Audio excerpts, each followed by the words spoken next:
Oi, gente! Olha eu aqui de novo. Dá uma olhada no meu novo visual. Vocês gostaram do meu chapéu? Falem que gostaram, viu? Não vai fazer bullying comigo, hein? Olha o que eu trouxe hoje pra vocês aqui. Máquinas de costura.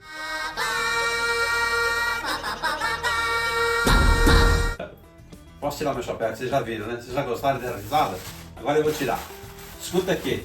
Quem de vocês não tem uma máquina de costura em casa, ou pelo menos na casa da vovó? Olha que legal, trouxe duas. Trouxe uma Eugene e trouxe uma Miller.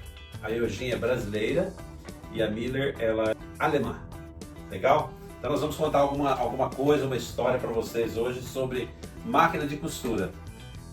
Quem conhece? Os mais antigos e os mais novos conhecem? Você sabe por que existe essa alavanca aqui? Que ela faz esse movimento? Ó, dá uma olhadinha.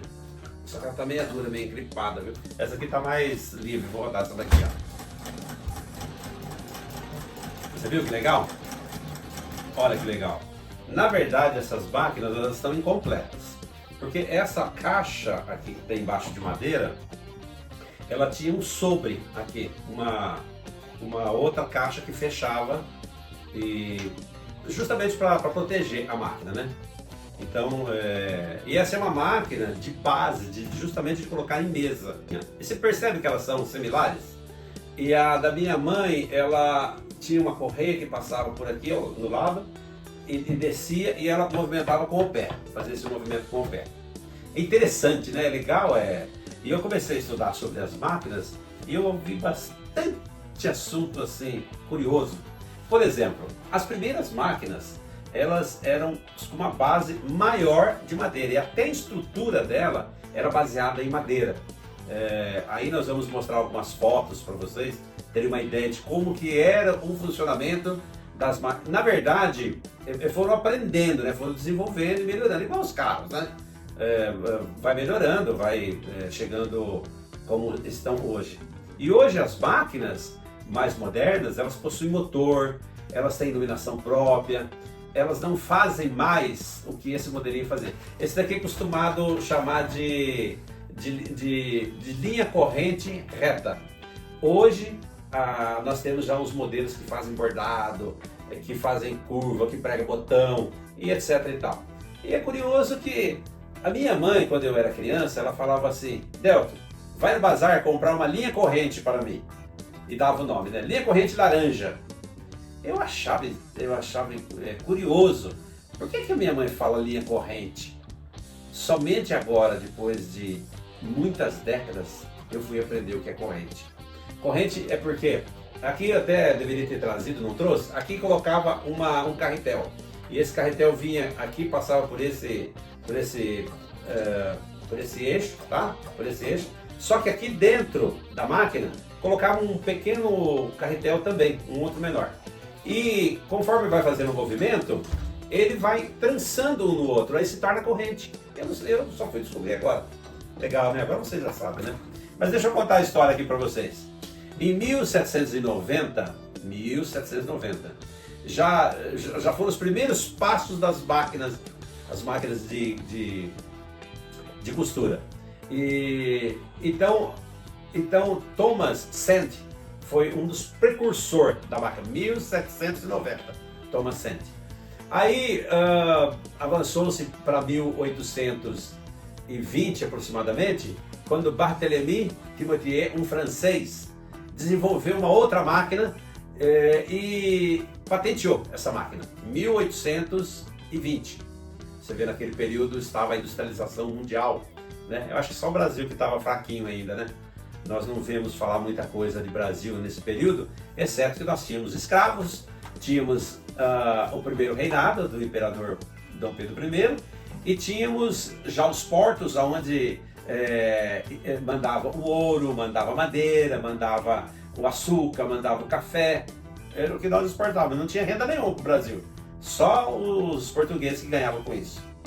Em 1850, havia um artista, um intelectual, um camarada assim, bem interessado em produzir, e ele era meio estilista, meio um cara assim, para frente do seu tempo.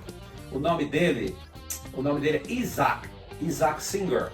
ou para nós, o Singer, né? Isaac Singer. Isaac Singer era um homem que tinha muitas mulheres, um homem que tinha muitos filhos, mas um homem visionário, um homem assim, inteligentíssimo para a época.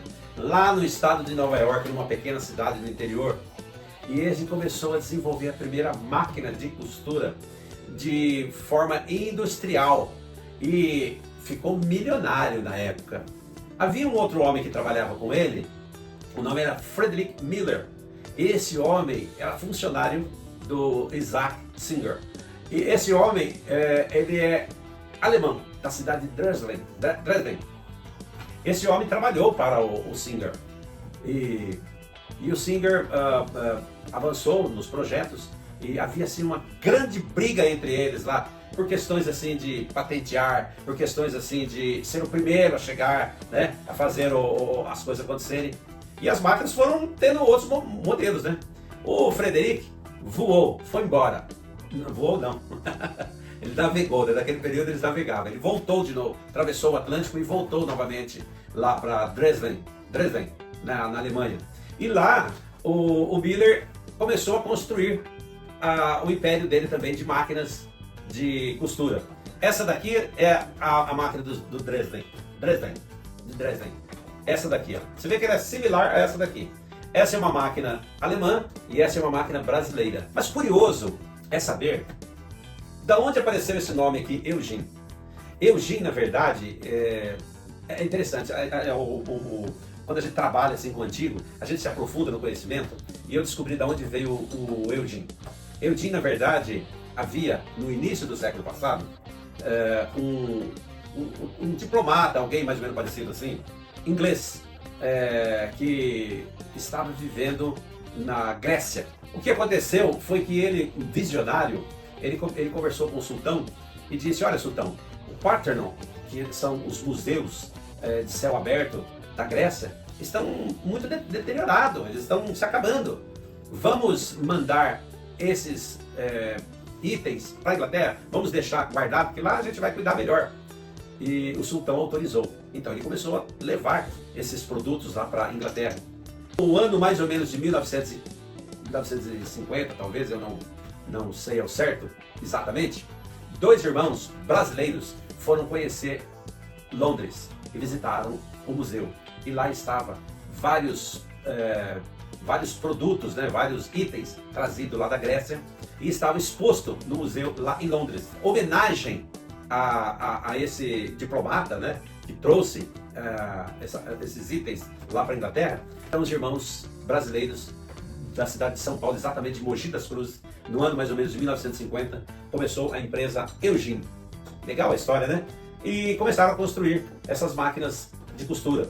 E hoje a Eugene, ela é multinacional, ela tem dezenas de, né, a gente vê aparelho de ar-condicionado, máquina de escrever, enfim, da Eugene. Interessante, né? Bom, vamos voltar um pouquinho lá na Alemanha, em Dresden, quando o Frederick começou a empresa dele, já nos anos de 1850, em Dresden, e aconteceu que os americanos e também os russos, na Segunda Grande Guerra, destruíram a cidade de Dresden, acabaram com ela.